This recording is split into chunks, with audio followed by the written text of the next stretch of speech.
Across the European continent, many fantastic imperial powers have left their footprint on their own soil and abroad, but one European empire that tends to deserve more credit than it's often given was the mighty Empire of Sweden. The Swedish Empire is generally said to have started with the reign of Gustavus Adolphus in the early 17th century, and is usually believed to have ended roughly a century later with the Great Northern War and its aftermath. This sadly means that the imperial might of Sweden was short-lived in comparison to other empires in the region, but nonetheless it still existed for the reign of multiple monarchs and was far from being irrelevant in its day. So what happened with the Swedish Empire? Was it ended by war, economic strife, poor leadership, or something else? Well, let's take a look. Throughout history, intelligence and espionage have been very important elements when one kingdom or empire tried to conquer another, even though these old methods have disappeared today's world has brought new possibilities to compromise our digital security through the internet, but you can protect your personal information using Nordfn. They offer you multiple benefits like internet freedom,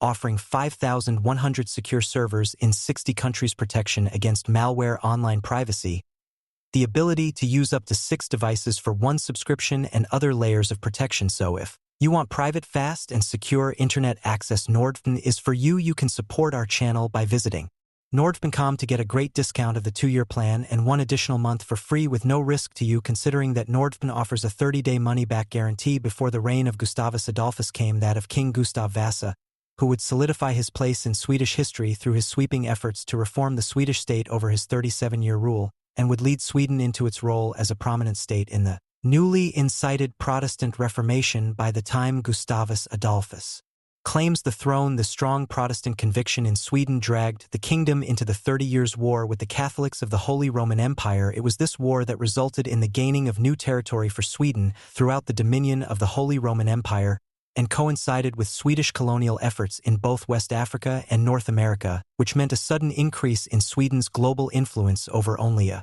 few decades, Sweden was suddenly turning itself into an empire, and at first it was going quite well. Problems within Imperial Sweden were not slow to arrive. Nevertheless, following the reign of Gustavus Adolphus came the ill-liked rule of his daughter Christina. The new queen was a very intelligent woman, but she was also a woman who much enjoyed a bit of extravagance. Her spending was viewed by the public as unappealing and eventually became so much so that she nearly drove the state into bankruptcy. Public disapproval ultimately reached an all-time high and pushed Christina into her abdication, at which point the throne was taken over by her cousin Charles Gustav in 1654. Charles was a markedly better ruler in the eyes of the public, and they quickly looked to him to mend this state's issues ranging from finances to relations with the people and the nobility. To solve the financial problem and tackle the whopping national debt, Charles decided to address an ongoing issue relating to alienated crown lands and taxes on the nobility in a process known as the reduction. Meanwhile, Charles, who had been first and foremost a soldier, decided to put added effort into military action and gaining glory on behalf of himself and Sweden, which prompted mixed reactions as he decided to attack the Polish-Lithuanian Commonwealth early into his reign.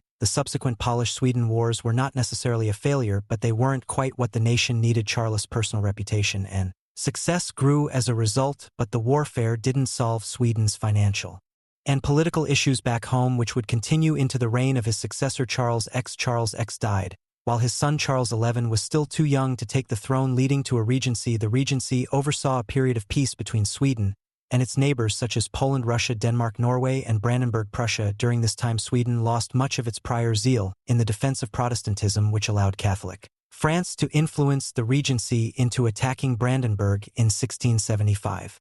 Sweden's defeat by Brandenburg and its allies marked the start of the Scanian War, which would last until 1679, when peace was made between Sweden and Denmark. Norway. Charles XI eventually took full control and implemented sweeping reforms, reorganizing the military, revamping the navy, and reclaiming lands from the nobility, strengthening Sweden's semi-absolute monarchy. However, his efforts could not fully reverse the decline. Upon his death in 1697, his son Charles XII inherited the throne at only 15 years old, soon facing the Great Northern War against a coalition of Russia, Denmark, Norway, and Poland-Lithuania. At first, Sweden won major victories, but eventually Russia gained the upper hand, capturing much territory, including Finland. Charles X's death in 1718 effectively marked the end of Sweden's imperial ambitions. By the conclusion of the war, Sweden had lost most of its overseas holdings and much of its European territory, relegating it from a major power to a secondary state. The Swedish Empire stands today as a reminder of how quickly power can rise and fall, and how internal challenges combined with foreign pressures can bring even the most formidable states to their knees.